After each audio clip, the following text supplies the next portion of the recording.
We're following developing news this morning. Albuquerque police say a juvenile was shot and killed in their northeast home last night.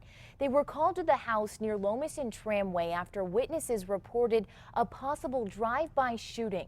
Officers say they found a juvenile inside, shot. That person died at the hospital. They say this was an unnecessary act of violence. No one has been arrested. Now, police say the man killed outside his northeast Albuquerque home yesterday had confronted a group of people who were breaking into cars. It all happened early Friday morning. Police say Steve KRQE, who was a longtime popular bartender at Spectators in town, tried to confront the criminals. That's when they turned on him.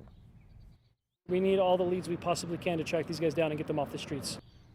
Well, so far, police have not gotten any leads on the suspects. We're told it is a group. Now, officers are now looking for surveillance video from the victim's neighborhood near Tramway and Indian School, hoping to find critical clues. Now, KRQE's wife was inside the home at the time of the shooting. Just before he was killed, a neighbor says the same group tried to break into his car and home. Because the killers are still at large, he doesn't want to be identified. Then not 5-10 minutes later, you hear gunshots next door. I heard a scream in my window. APD says just before this murder, the group fired at an elderly man nearby. They missed. APD says 5 cars were broken into in the area overnight. Well, new this morning, one person is in the hospital and another is in police custody after what could be a gang-related shooting. Deputies say shots were fired at the Lotus nightclub near 4th and Central after 1 a.m. this morning. They saw a red vehicle take off and run over barricades. One woman says she saw it all happen. There were 2 shots fired right over here. And a driver in a red SUV hit the red car, all smashed up over there, and turned around and came out here, hit 2 barriers that were in there and took off that way, and then the police chased after him. The SUV came to a stop on 5th and Gold. So far, the victim's condition is listed as critical. The suspect told deputies that he is a Burqueño gang member. No names have been released. A terrible attack on an Albuquerque woman. She was doused with boiling water. The woman says this man, 61-year-old Michael Moyna, is behind it.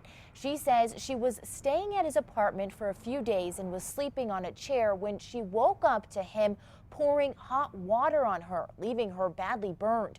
And when police talked to Moyna, he says he did it because the woman had been stealing stamps and cigarettes from him. He's charged with aggravated battery.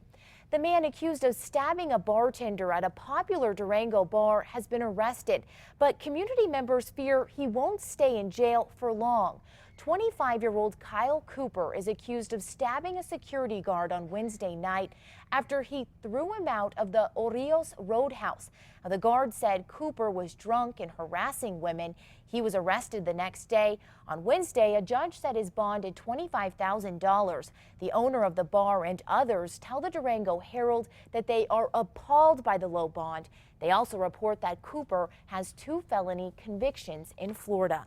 Chavez County deputies are asking for your help finding the family of a man who died under some sad circumstances.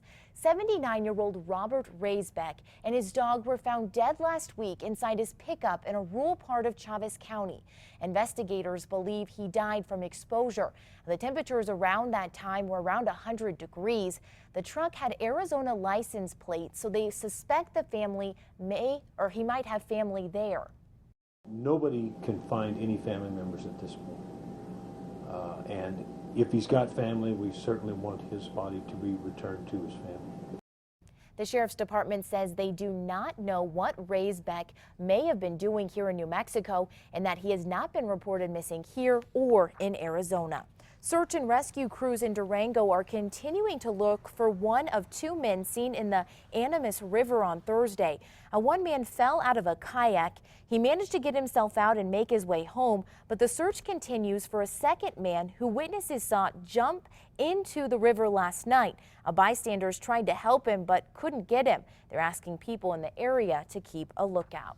Well, in the end, it was a liquor bottle that led to the shootout that killed one of the 2 New York prison escapees. Convicted killers Richard Matt and David Sweat have been on the run for 3 weeks. A Border Patrol agent shot Matt about 30 miles from the prison where he escaped. Police swarmed a hunting cabin after a man reported he found a misplaced liquor bottle. State police say Matt had a 20-gauge shotgun but never fired. There's still no sign of Sweat.